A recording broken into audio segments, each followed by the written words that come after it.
Welcome students. International marketing આપણે ગયા લેક્ચરમાં ક્વેશ્ચન નંબર 2 કમ્પ્લીટ કર્યો હતો. આજે આપણે અભ્યાસ કરશું ક્વેશ્ચન નંબર 3.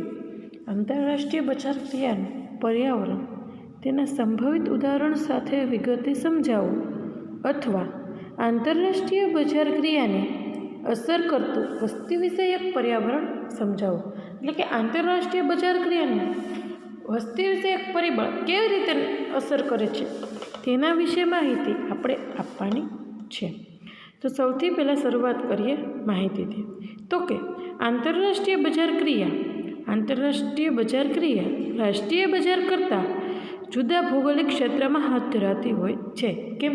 તો કે રાષ્ટ્રીય બજારનું ભૌગોલિક ક્ષેત્ર અલગ છે અને આંતરરાષ્ટ્રીય બજારનું ભૌગોલિક ક્ષેત્ર અલગ છે. બંનેનું ભૌગોલિક ક્ષેત્ર અલગ હોય છે, જેથી તેમને અસર કરતા પરિબળમાં પર્યાવરણનો પણ સમાવેશ થાય છે. કેમ? તો કે બંને જગ્યાનું પર્યાવરણ પણ અલગ અલગ જોવા મળે છે. આંતરરાષ્ટ્રીય બજાર ક્રિયા કરનારને બે પ્રકારના પર્યાવરણ અસર કરતા હોય છે. જે પણ આંતરરાષ્ટ્રીય બજાર ક્રિયા કરે છે તેમને બે પ્રકારના પર્યાવરણ અસર કરે છે, જેમાં આંતરિક અને બાહ્ય પર્યાવરણનો સમાવેશ થાય છે. જે પર્યાવરણ આંતરરાષ્ટ્રીય બજાર ક્રિયાને અસર કરે છે એમાં આંતરિક અને બાહ્ય પર્યાવરણ એમ બે પર્યાવરણનો સમાવેશ થાય છે, જેને આધારે ઉત્પાદક કે બજાર ક્રિયાનો સંચાલક ચોક્કસ નિર્ણય કરે છે. એકમના આંતરિક પર્યાવરણમાં એકમની મજબૂતાઈ, સારા પાસાઓ અને સારી બાબતોનો સમાવેશ થાય છે, જેના આધારે જે તે રાષ્ટ્રીય કક્ષાનો ઉત્પાદક આંતરરાષ્ટ્રીય સ્તરે બજાર ક્રિયાને અમુક બાહ્ય પર્યાવરણના પરિબળોમાં અસર કરતા હોય છે. તેથી આંતરરાષ્ટ્રીય બજાર ક્રિયા કરનાર પોતાની પ્રવૃત્તિ શરૂ કરતાં પહેલાં આવા પરિબળોનો અભ્યાસ કરવો આવશ્યક બને છે, જેથી તે આંતરરાષ્ટ્રીય બજારમાં પોતાનું કાર્ય સરળતાથી કરી શકે છે. જે આંતરરાષ્ટ્રીય પરિબળમાં જે વસ્તી વિષયક પરિબળ અસર કરે છે તેની માહિતી હવે આપેલી છે. તો કે લોકો જ બજારની રચના કરતા હોય છે, તેમજ તેઓ પર્યાવરણના પરિબળ ઉપર નિરીક્ષણ કરતા હોય છે. તે વ્યાખ્યા સાથે વસ્તી વિષયક પર્યાવરણ સંકળાયેલું છે. એટલે એવું કહે છે કે લોકો જ હોય છે એ જ બજારની રચના કરે છે અને જે પણ પર્યાવરણ છે એના પરિબળ પર નિરીક્ષણ કરતા હોય છે. એટલા માટે તે વ્યાખ્યા સાથે કોણ સંકળાયેલું? તો કે વસ્તી વિષયક પર્યાવરણ. દરેક બજાર ક્રિયા કરનાર કે વિતરક વસ્તીમાં કદ અને વિકાસના દર જુદા જુદા રાષ્ટ્રમાં કેવા છે અને કેવા રહેશે.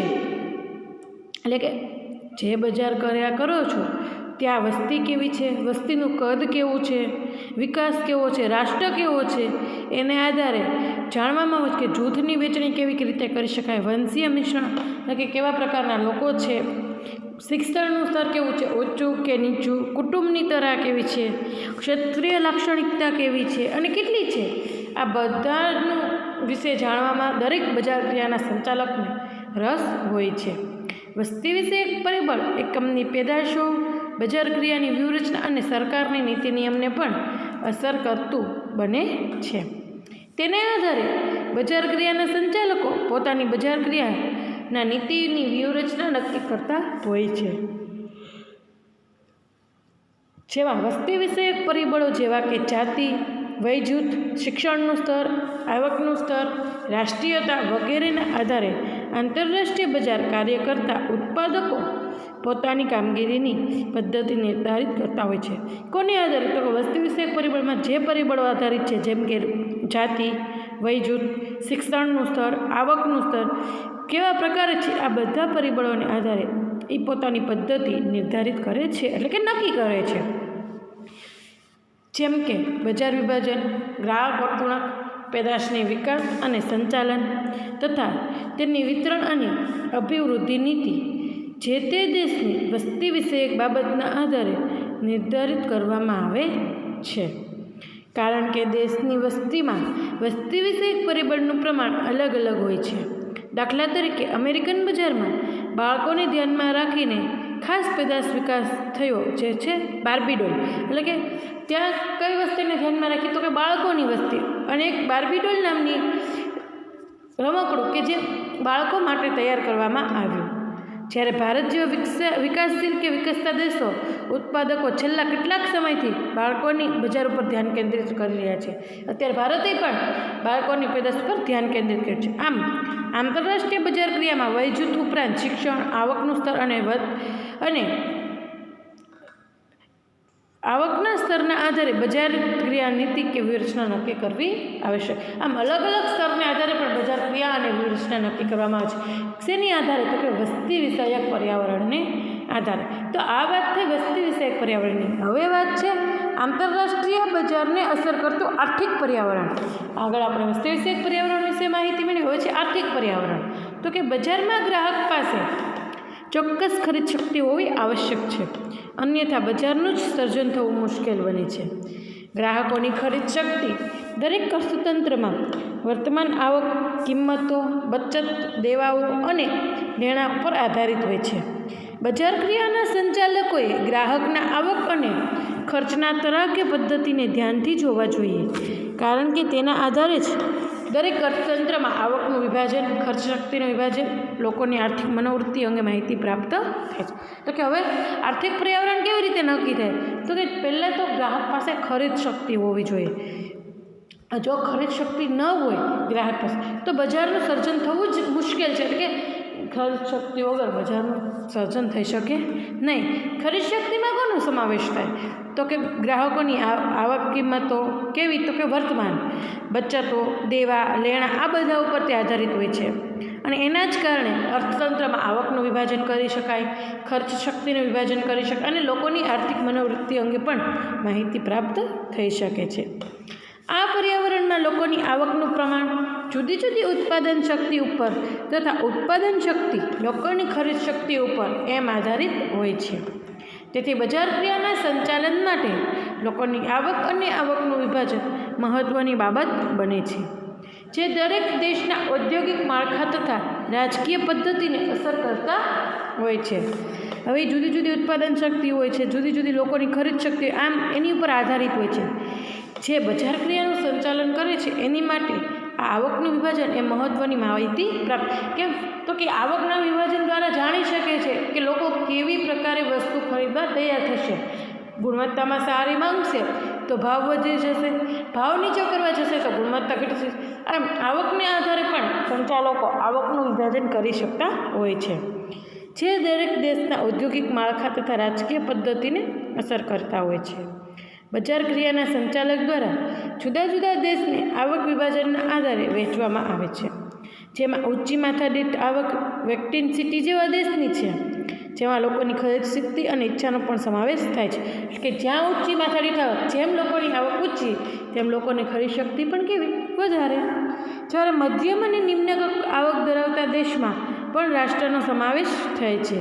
જો કે લોકોની આવક માત્ર તેમની ખરીદ શક્તિનું સૂચન છે, જ્યારે ખર્ચવાની ઈચ્છા તેમની બચત અને દેવા તથા લેણાની ટેવ પ્રમાણે પ્રદર્શિત થતી હોય છે. હવે મધ્યમ અને નિમ્ન આવકમાં કેવું થાય છે? તો કે લોકો પોતાની ખરીદ શક્તિ તો સૂચવે છે, પરંતુ તેમાં તેની ઈચ્છા કેવી હોય છે ખરીદી સિવાય? તો કે એની માથે જે લેણું હોય એ પણ ઉતારવાનું, તેમજ થોડી ઘણી એની આવકમાંથી બચત કરવાની, જેથી ભવિષ્યમાં એને કામ લાગે. જે લોકોમાં બચતનું પ્રમાણ વધારે તેમાં ખરીદ શક્તિ કેવી? ઓછી. એને બચત કરવી છે એટલે પોતાની ખરીદીની શક્તિ કેવી દર્શાવશે? ઓછી દર્શાવશે.